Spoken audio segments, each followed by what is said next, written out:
Hi, welcome. We are now in section number 12, questions to ask yourself as you are paring down. What you're going to learn in this teaching is the questions to ask yourself as you're holding an item in your hand going, okay, do I want this or do I not want this? Should I keep it? Should I not keep it? I have a list of questions that I want you to think about. So if you have not already downloaded this section, this PDF, please do.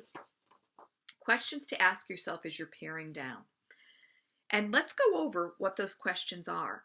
And it might feel, oh my God, you mean I have to ask myself all these questions every time I pick up an item? No, absolutely not. But if you're stuck with some items, then yeah, maybe these are some questions you could think about. And really what I recommend when you are doing the paring down, the decluttering, what I recommend is that you just remove those items that are simple for you, that you already know you do not want these items, or you already know you're giving them away, or you're donating them. Don't pick up the items that are going to be hard for you to keep, because sometimes if you have like some items that are really hard and you get rid of the easy ones first, you may find that those ones that are hard, that you're like on the fence with whether you should keep or not, you now have room because you got rid of the easy items. So that's what I recommend first. Go through when you're doing the paring down, get rid of the easy items, the ones that have like a no-brainer to make a decision on.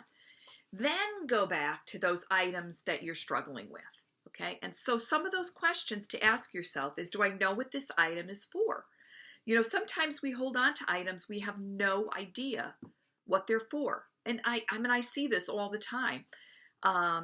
People create bags of pieces. They don't know what it's for, but just in case they need a piece, they'll go look in the piece bag to see if that piece belongs in there. So do you really know what this belongs to? Another question is, do I love the item? Do I enjoy the item? Will this item advance me to my goal? Remember, you have a goal for the house and specifically for the room you're working on. So if you keep an item that maybe isn't used, okay, and you sort of like it, well, if you keep it, is it going to get you to your goal? When was the last time you used the item? Now, obviously, we are going to have items that we don't use all the time, like Christmas items, like Christmas cookie cutters. We only use those at Christmas. So by all means, we are not going to get rid of those because we use them. Even though it's only once a year, we do use them. But if you have items that you haven't used in a really long time, okay, they're not a seasonal item and it's been at least a year or so, think about it. When was the last time I used the item? Does the item serve a worthwhile purpose in my life? Or am I just holding on to it because I just hate getting rid of stuff?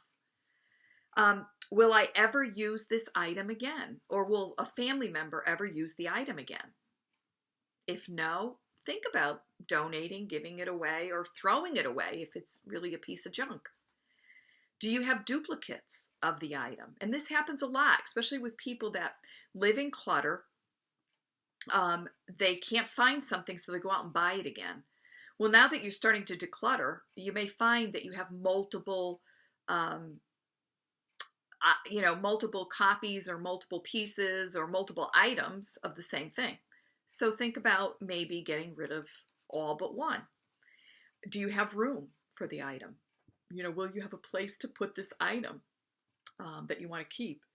If in the future I need this item, will it be easy enough to get? If you don't think you need it, but so many people have the tendency is, well, what if I need it in the future? Well, what if you do? Can you go get one? Is it easy enough to get? Do I need this item for tax or legal reasons? Well, obviously, if you do, then don't get rid of the item. Then you need to store it for sure. Why do I feel a need to keep this item? And a lot of times, clients feel the need to hold on to items that were given from their parents. Like, let's say their parents passed on, or let's say their parents are downsizing And they, the older generation, the World War II people generation, boy, did they have a hard time getting rid of stuff. So, they're ready to pare down because they're moving into a smaller apartment or independent living or assisted living. And so, they got to give the items to the kids. And then the kids feel this guilt that they have to take them. Let me set you free. You do not have to take your parents' items. Now, of course, if there's items that you treasure, if they're items that you've always, I can't wait to get these items, and you have room, please, absolutely take. But if you are taking your parents' household items and storing them in the basement because you have no room, or in the garage, I've seen it. Garages are not even used because they have their parents' items in it. That's ridiculous. I'm sorry. You do not need to be a storage facility for your parents' items. And, that generation has a hard time understanding that their items that they worked really hard for and probably paid good money for is not worth much. Unfortunately, antique furniture does not auction high. It's just not wanted. China, crystal, silver it's not auctionable. There are some things, I don't know what they are. The auctioneer can tell you. I work with a couple auctioneers. They know which china and crystal auctions well, but it's few.